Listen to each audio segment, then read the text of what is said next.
ঝিলাম পাকশালাতে আপনাদের সবাইকে স্বাগত।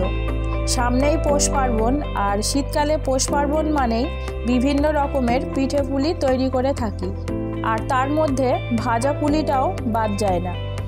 তাই আমি আজকে একটি ভাজা পুলির রেসিপি নিয়ে চলে এসেছি। ভাজা পুলি বানানোর জন্য সবার প্রথমে ভিতরের পুর তৈরি করে নিচ্ছি। তাই 1 লিটার গরুর দুধ নিয়েছি। এবার দুধ জাল করে ঘন করে ক্ষীর তৈরি করে নেব। আর এটা বানাতে বেশ একটু সময় লাগবে, তাই হাতে একটু সময় নিয়েই ক্রমাগত নেড়ে নেড়ে দুধ ভালো করে জাল করে নিতে হবে। বারবার নাড়তে হবে, তা না হলে দুধ নিচে লেগে যেতে পারে। গরুর দুধ না পাওয়া গেলে পাউডার দুধ গরম জলে গুলে নিয়ে জাল করে পুর তৈরি করে নিতেও পারেন।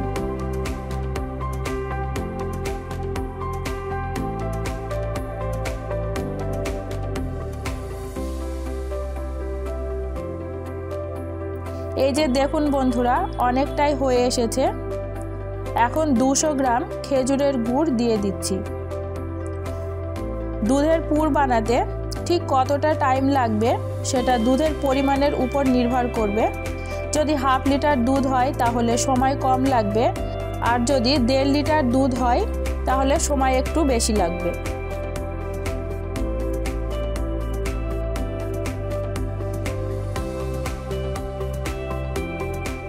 পুর একদম রেডি। এই পর্যায়ে নামিয়ে রাখবো, কারণ যখন ঠান্ডা হবে তখন আর একটু ঘন হয়ে যাবে।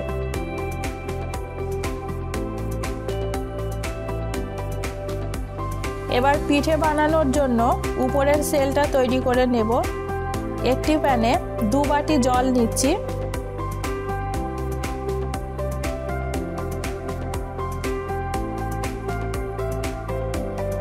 এবার হাই ফ্লেমে জল ভালো করে ফুটিয়ে নেব।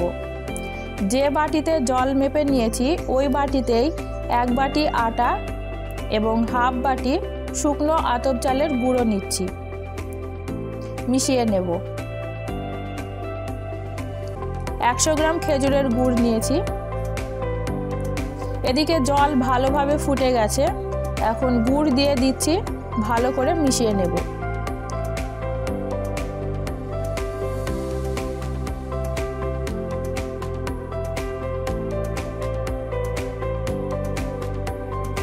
এবার আটা ও চালের গুঁড়ো অল্প অল্প করে দেব ও মিশিয়ে নেব। এই সময় আঁচটাকে লো ফ্লেমে রাখতে হবে।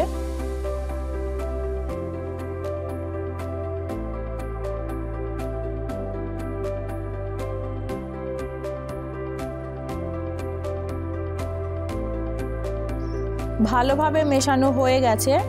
এখন একটি থালাতে তুলে নিয়েছি। হালকা গরম থাকতে থাকতে মেখে নিতে হবে।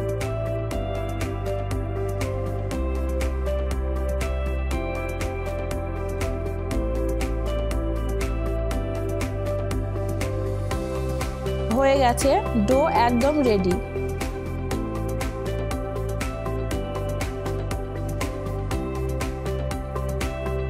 ফিরে বেলুন ও আটা নিয়েছি।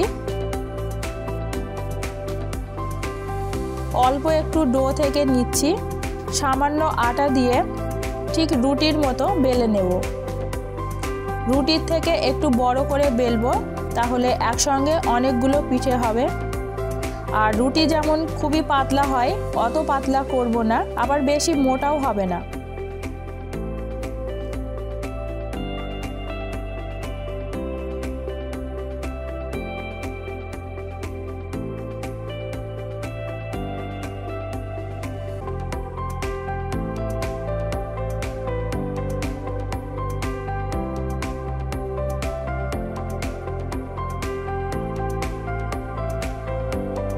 বেলে নেওয়া হয়ে গেছে। এখন একটি গ্লাস রুটির উপর রেখে গোল গোল করে কেটে নেব।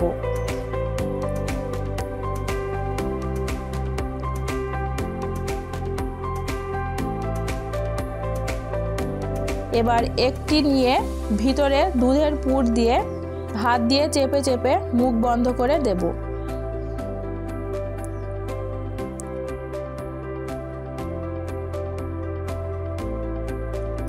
সব পিঠেগুলো ঠিক এই রকম ভাবে বানিয়ে নেব।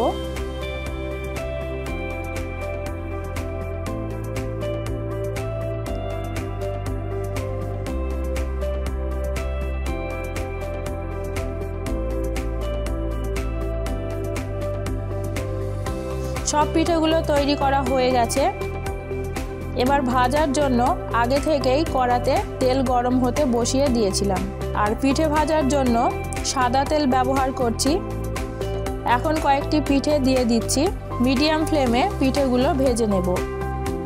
তেল একটু বেশি করে দিয়েছি যাতে একসঙ্গে অনেকগুলো পিঠে ভাজা হয়। আর তাছাড়া এই পিঠেগুলো ডুবো তেলেই ভাজতে হয়।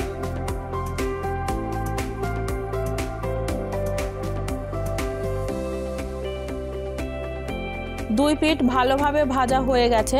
এখন তেল ঝরিয়ে তুলে নেব।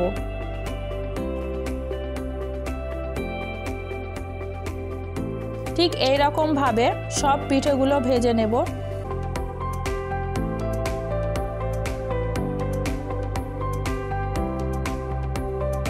সব পিঠেগুলো ভাজা হয়ে গেছে।